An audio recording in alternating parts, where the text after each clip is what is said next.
All right, thanks. Thank you. Councillor Gervais. Thank you, Chair. Again, a part of my question or understanding is derived through the same discussion about IT. But before I go to, 2-3 points that I wanted to kind of learn and have a perspective, of course, thanks to Richard that you've already expanded on the position on the IT, keeping in mind that we are headed for a unitary authority. Next year, we have a shadow cabinet. This is our last year. We're working independently. However, we, of course, still see this 500,000. But if I remember correctly, just last year, we spent between 2 to 3 million on the IT, and that was to redo our website.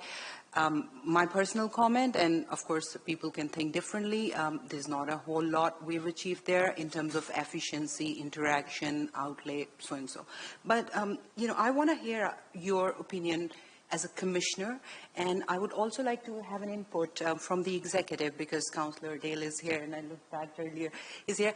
What's your take on going with, let's say, 6 million asset management for the general funding, and then here we're looking at the total of 12 million, out of which 6, let's say, goes to asset management plan for enhancement, and I'm getting it that this is where we're talking about investment in those areas where we can't typically take from other accounts, and we're looking to build things further.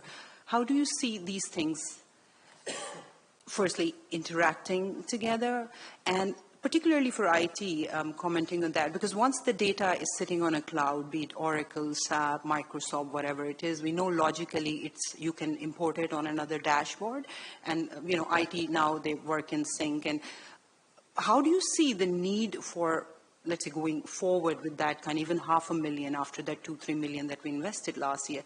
Why do you see the need for going further with that kind of, and of course you've answered as a CEO, but I'd like to have your opinion as a commissioner, on that. And then Councillor Dales, thanks.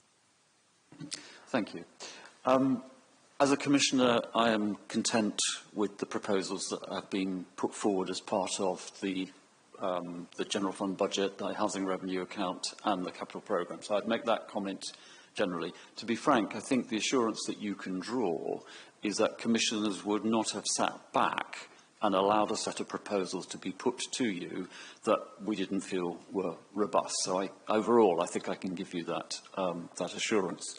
In terms of the capital programme specifically, I think your assurance lies in the principles that you agreed to a little while ago about what should drive the capital expenditure, and that Brendan articulated on the previous on the previous slide.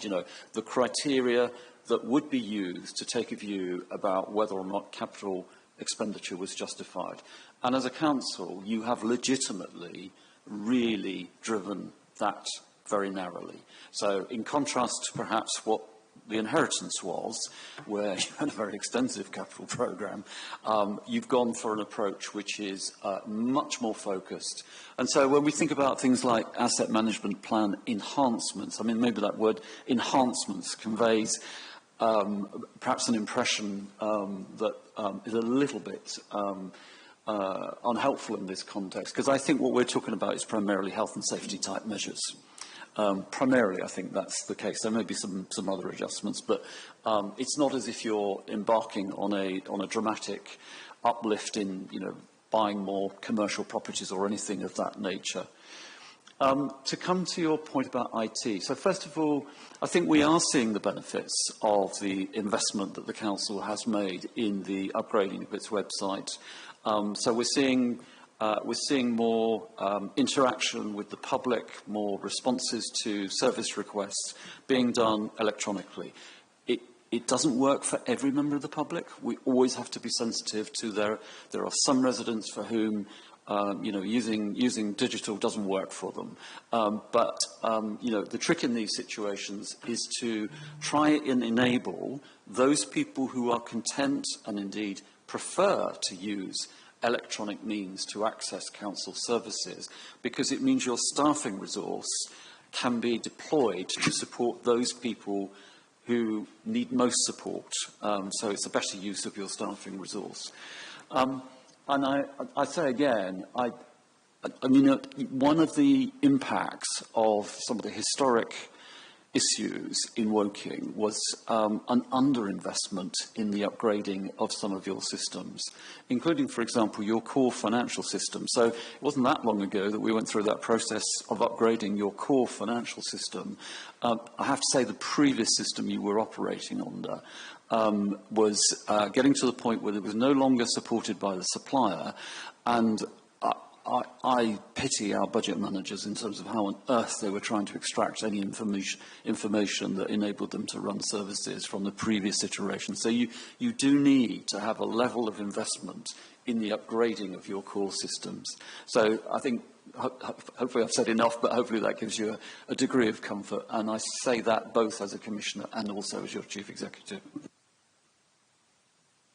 I'll just add a point so you can respond to all. Okay, so I also want to include in that question for the executives to respond that let's say pool in the park, because there is an additional investment there, and we spoke about the contract and bringing a third party that will then be servicing, and I understand they may not have enough money, just equally that the trash collector, they don't have enough money.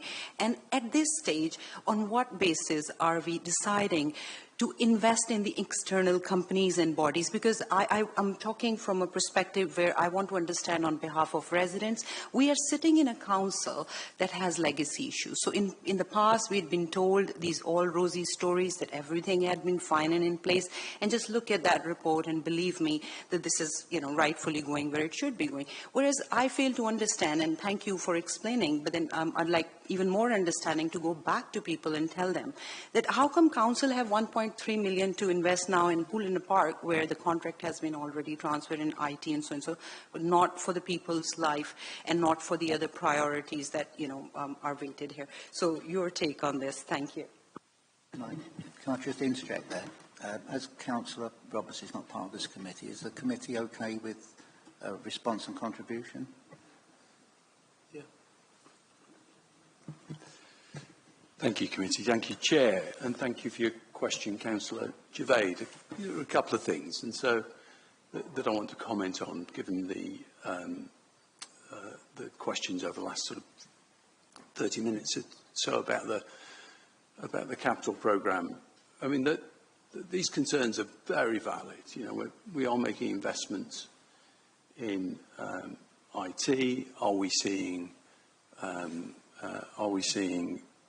the benefits from them? Are we making the right priority calls? They're all exactly the right questions for a budget meeting. If I can just speak to some of the ICT investments we've made, these directly impact our residents when they call us and they've got a problem with housing or they have issues with council tax. And so, the first point of contact for many residents is through those systems. And they're archaic. Our staff are genuinely suffering because they're keeping manual notes. Our residents are being passed around. The systems that just don't support our staff when residents call us about very serious things going on in their lives. We have to fix some of those systems today.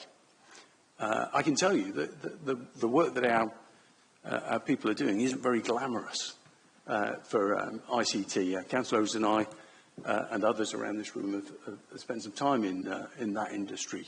It's really scrappy work, really scrappy, and it's forms and a bit of validation here and there, but really essential work. So, that capital investment is being used to great effect, and it does make a big difference. We saw a 20% reduction in in a critical season in calls relating to council tax when we made those website changes. That's, that's helping our staff because they're dealing with greater throughput, because some residents are doing that self-service. It also means they've got more time for residents that have additional needs. The thing that really struck me was that we saw a 60% reduction in phone and email inquiries from setting up payment plans. So when our residents have problems with council tax, they can set up a payment plan. We've seen a 60% reduction in officers' time on setting up payment plans. But what really struck me was we're seeing a 70% reduction in defaults when they've been set up. And so, those, again, not glamorous work for our ICT team. That a lot of it involves, making sure that when somebody keys in a council tax unique identifier, that it's checked and valid. We didn't used to do that. Forms just used to come in. They weren't checked. We couldn't look up who that was. We phoned them. They're not in. And so we've, you can imagine what that means to our residents. And so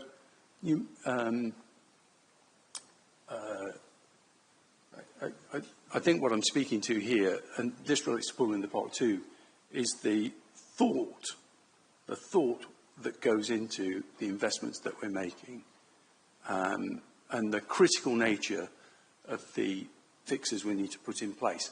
And that relates to Paul in the Park too. And so, the upkeep of that wasn't sufficient, hasn't been sufficient over the years. We were going to lose Paul in the Park 2 years ago. We met with community groups. We agreed a programme of price increases that our community, our town felt would be acceptable and that would keep Paul in the Park going. And so, naturally, having sustained that facility, and it's a discretionary service, right? Having sustained that facility, it's right and appropriate to maintain it. And so, I hope that Councillor Gervais speaks to some of the issues you're raising there. It doesn't. Okay, well, please do. Please. Thank you. Councillor Goshahan. Just probably the most minor of points, really. I'm talking about the bins and the refreshing of the lorries. One of the issues